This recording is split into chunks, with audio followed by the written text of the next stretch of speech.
جا رہے ہیں وہ ٹائم تو ہو گیا جو میں نے اعلان کیا تھا اس کے مطابق ٹائم آگے پہنچ چکا، لیکن وجہ یہ ہے کہ نبی اعلیٰ حضرت ایک بیٹی کا نکاح پڑھا سلام کی شہزادی، وہ بھی نکاح ہے، اس میں جہیز کا انتظام نہیں، سرکار کرم فرما رسول کی آنے کی احمد ہے، اسی حضرت کی قدم آئیں گے، سلام انشاءاللہ پڑھ لیا جائے۔ سمجھ رہے ہیں آخر تو ہو گئی، لیکن ہمارے مہمان شاعر بھی تشریف لائے اور ادیب ملت خطیب اسلام حضرت علامہ مولانا مفتی محمد ناصر رضا صاحب قبلہ بنگلور پوری شان خطابت کے ساتھ منبر نور پر تشریف فرما ہے۔ جب مہمان ہیں میرے تاخیر ہو گئی ہے لیکن احترام برابر ہے۔ پہلوئے محمد میں جو دربار بنا ہے، شعر ہے اتنی رات کے بعد شعر کہنا بھی بڑا مشکل ہے، انسان سوچ کے سبحان اللہ بولتا ہے۔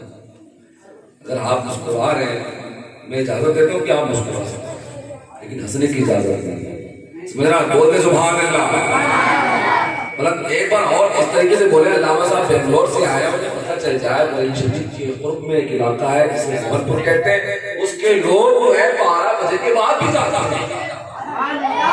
بولتے بولتے بولتے سبحان اللہ، پہلوئے محمد میں جو دربار بنا ہے، قرآن یہ کہتا ہے وہی یار بنا ہے،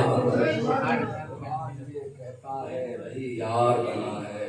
علامہ صاحب سے جانے سے یہ صاحب میرے کیونکہ رات میں سفر کرنے رہتا ہے، بس آپ حضرت کی سماعت کریں، حضرت کی حمد بھی انشاءاللہ مکمل ہو جائے گا۔ لیکن شعر میں کیا ہے وہ خاص طور سے حضرت کی پیش نظر تھا، حضرت چاہ کر دعاؤں سے نماز سے چلے جائیں، سمجھ رہے ہیں کہ پہلوئے محمد میں جو دربار بنا ہے، پہلوئے محمد میں جو دربار بنا ہے، قرآن یہ کہتا ہے وہی یار بنا ہے۔ وہ دین میں شامل ہو تو پھر چار بنا ہے، وہ دین میں شامل ہو تو پھر چار بنا ہے۔ نتیجے صاحب اگر آپ کے والد آتے تو بات یہ رہتی ہے، دیکھیں آپ کیوں جا رہے ہیں بھائی صاحب، کیوں جا رہے ہیں؟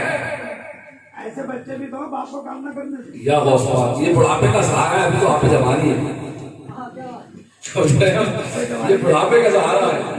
جوانی میں اتنے کمزور ہو جائیں گے تو بچے ہوتے ہیں، ابو نہیں اٹھتے میں بھی نہیں اٹھنے والا ہوں۔ میں یہ چاہتا ہوں طالب بھائی کبھی کبھی آپ بھی اٹھ لیا کریں، اڑنا بھی ثواب ہے ویسے، سمجھ رہے ہیں آپ؟ یہ لوگ جو اٹھ کے جا رہے ہیں کسی کام سے جا رہے ہیں اور کوئی کام یہ نہیں کہہ رہا ہے۔ اللہ قبول فرمائے۔ میں شعر یاد چھوڑ چکا ہوں کیونکہ یہ شعر جو تھا صرف صاحب کی نظر تھا، مجھے امید ہے جو میں نے کہہ دیا ہے آنے والے دن کو مکمل کروں گا اس کو۔ آئیے بلا تاخیر خطیب اہل سنت مبلغ اسلام حضرت علامہ مفتی محمد ناصر رضا صاحب قبلہ بنگلور کو تشریف لا رہے ہیں۔ بولیے نعرہ تکبیر، نعرہ رسالت، مسلک اعلیٰ حضرت، فیضان غوث اعظم، بس کیا جب تمہارا بیاں غوث اعظم، دلی سب پڑے شادیہ غوث اعظم، ٹھکانے کو آیا ٹھکانا سکا وہ، ہوا جب کے شہدہ ہوا غوث اعظم، کہیں کہتے عام قلم رکھ دیا ہے ولی کوئی تم سا نہیں غوث اعظم۔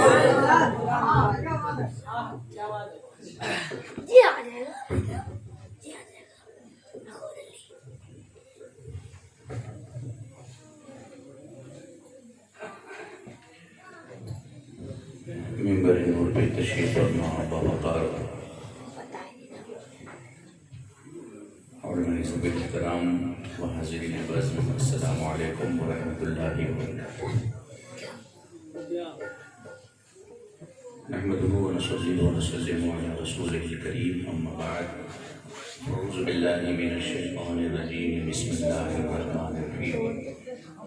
فقد قال الله تبارك وتعالى في القرآن المجيد والفرقان الحميد، والله أخرجكم من بطون أمهاتكم لا تعلمون شيئا، آمنت بالله صدق الله مولانا العظيم۔ حاضرین، بہت دیر سے آپ حضرات ہمارے فرحان رضا برکاتی کے والد محترم کہ 40ویں کی اس مبارک مقدس محترم مکرم محتشم معظم اور مطہر منور اجلاس میں حاضری کی سعادت حاصل کر رہے ہیں۔ مولا تعالیٰ ہماری اور آپ کی اس حاضری کو شرف قبولیت بخش کرنا چاہتے ہو اخروی اور فتح عالم کا ذریعہ بنائے۔ میں آپ سے گزارش کروں گا تھوڑا ادھر آ جائیے، جگہ خالی ہے، ادھر آ جائیے، آ جائیے۔ حضرت بہت جلد تشریف لانے والے ہیں اور ہمارے عمران علی کی شاندار جاندار نظامت آپ حضرات بہت دیر سے سن رہے ہیں۔ تھوڑا قریب آ جائیے، بابا سے بلند ایک مرتبہ درود شریف پڑھ لیجیے۔ اللہم صل علی سیدنا شفیعنا حبیبنا و مولانا محمد وبارک وسلم صلی اللہ علیہ صلاۃ و سلام علیک یا رسول اللہ یا حبیب اللہ۔ تھوڑی دیر آپ حضرات خاموش ہیں، گفتگو سنیں، تھوڑی دیر، زیادہ نہیں، 10 منٹ۔ سارے عالم کو نیند آ گئی، ان کا دیوانہ بیدار ہے۔ بولیے سبحان اللہ۔ سارے عالم کو نیند آ گئی، ان کا دیوانہ بیدار ہے۔ آپ خود ہی فیصلہ کیجئے کون جنت کا حقدار ہے۔ دربار مصطفیٰ کے جو دربان ہو گئے، وہ لوگ کائنات کے سلطان ہو گئے۔ جنت کھڑی ہے لینے کو آغوش میں انہیں، جو بھی رسول پاک پہ قربان ہو گئے۔ نبی کا ذکر ہمیں باکمال رکھتا ہے، نبی کا ذکر ہمیں باکمال رکھتا ہے۔ یہ میرے عیب پہ پردے بھی ڈال رکھتا ہے۔ ہزار موت سے ٹکرا کے بھی ہم زندہ ہیں، ہزار موت سے ٹکرا کے بھی ہم زندہ ہیں۔ کوئی تو ہے جو میرا خیال رکھتا ہے، کوئی تو ہے جو میرا خیال رکھتا ہے۔ قرآن مجید فرقان حمید کی آیت کریمہ جو ہم نے تلاوت کی ہے، واللہ اخرجکم من بطون امہاتکم لا تعلمون شیئا، اور اللہ نے جب تم کو تمہاری ماں کے پیٹ سے پیدا کیا تو تم کچھ نہیں جانتے تھے، بالکل جاہل تھے، نہ تمہیں زمین کی خبر نہ سماء کی، تم جاہل تھے۔ وجعل لکم السمع، اللہ نے تمہیں 2 کان دیے، والابصار، 2 آنکھیں دی، وجعل لکم السمع والابصار والافئدۃ، دل و دماغ دیے، لعلکم تشکرون، تاکہ تم علم حاصل کرو، اور کون سا علم؟ شکر والا علم۔ علم بھی کئی طریقے کا ہوتا ہے۔ ایک علم کفر والا ہوتا تھا، جہاں یہ کہا گیا کہ نبی معاذ اللہ مر کے مٹی میں مل گئے، وہ کفر والا علم۔ اور یہ بریلی کی دھرتی ہے جہاں پہ شکر والا علم سکھایا جاتا ہے کہ نبی ہم میں موجود ہیں، وہ جو نہ تھے تو کچھ نہ تھا، وہ جو نہ ہو تو کچھ نہ ہو، جان ہے وہ جہان کی، جان ہے تو جہان۔ علم سیکھنے کے لیے اللہ نے آپ کو کان اور آنکھ دیے، دل و دماغ۔ دنیا کا ہر مذہب، دنیا کا ہر انسان یہ کہتا ہے جیو زندگی کے لیے، لیکن میرا مذہب واحد ایک ایسا مذہب ہے جو یہ کہتا ہے جیو مرنے کے لیے، جیو زندگی کے لیے، اور ہمارا مذہب کہتا ہے جیو مرنے کے لیے۔ دوسری جگہ قرآن مجید میں اللہ رب العزت نے ارشاد فرمایا واللہ خلقکم ثم یتوفاکم ومنکم من یرد الی ارذل العمر لکی لا یعلم بعد علم شیئا، اور اللہ وہ ہے جس نے تمہیں پیدا کیا پھر وہ تمہیں موت دے گا بدترین عمر کی طرف پلٹا دے گا. سب کچھ جاننے کے بعد بھی پھر سے وہ تمہیں جاہل بنا دے گا.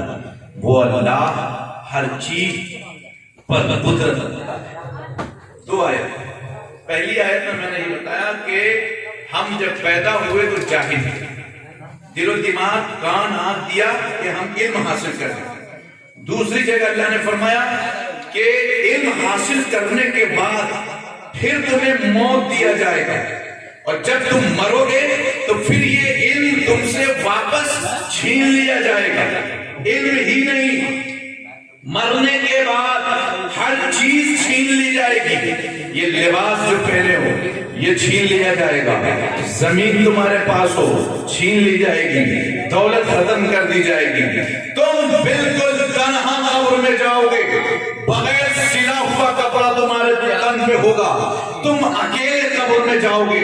ہم نے عالم تخیل میں پوچھا اے پروردگار عالم، جب علم دینے کے بعد مرنے کے بعد پھر علم چھیننا تھا تو پیدا ہونے کے بعد علم دیا کیوں؟ اور جب علم دیا تھا تو مرنے کے بعد بھی یہ رہتا، پھر مرنے کے بعد واپس لیا کیوں؟ جواب ملا اس لیے پیدا ہونے کے بعد علم اس لیے دیا کہ اس علم کے ذریعے تم میرے نبی کو جانو، تم میرے نبی کو مانو. نبی کا اٹھنا کیا ہے، نبی کا بیٹھنا کیا ہے، نبی کا مقام کیا ہے، نبی کی شان کیا ہے، نبی کی رفعت کیا ہے، نبی کی بلندی کیا ہے، نبی کی عظمت کیا ہے، نبی کی محبت کیا ہے. اس علم کے ذریعے جب تم یہ جان لو گے کہ نبی کا مقام کیا ہے تو مرنے سے پہلے میں یہ علم اس لیے چھین لوں گا کہ پھر جب تم قبر میں جاؤ گے تو علم کے ذریعے جس نبی کو جانا تھا، جس نبی کو پہچانا تھا، جس نبی کو مانا تھا، اب اسی نبی کو قبر میں دکھانے کی باری آئی ہے. اب جب تم قبر میں جاؤ گے تو نبی کا چہرہ تمہارے سامنے رکھا جائے گا. اب تم سے کہا جائے گا اب میرے محبوب کو پہچانو، مگر علم کے ذریعے نہیں، دولت کے ذریعے نہیں، زمین کے ذریعے نہیں، جائیداد کے ذریعے نہیں، اچھے کپڑوں کے ذریعے نہیں. وہ سب چھین لیا گیا ہے. آپ صرف عشق کے ذریعے تم میرے نبی کو پہچانو. تمہارے پاس سے ہر چیز چھین لی جائے گی مگر عشق رسول نہ یہاں چھینا جائے گا نہ قبر میں چھینا جائے گا.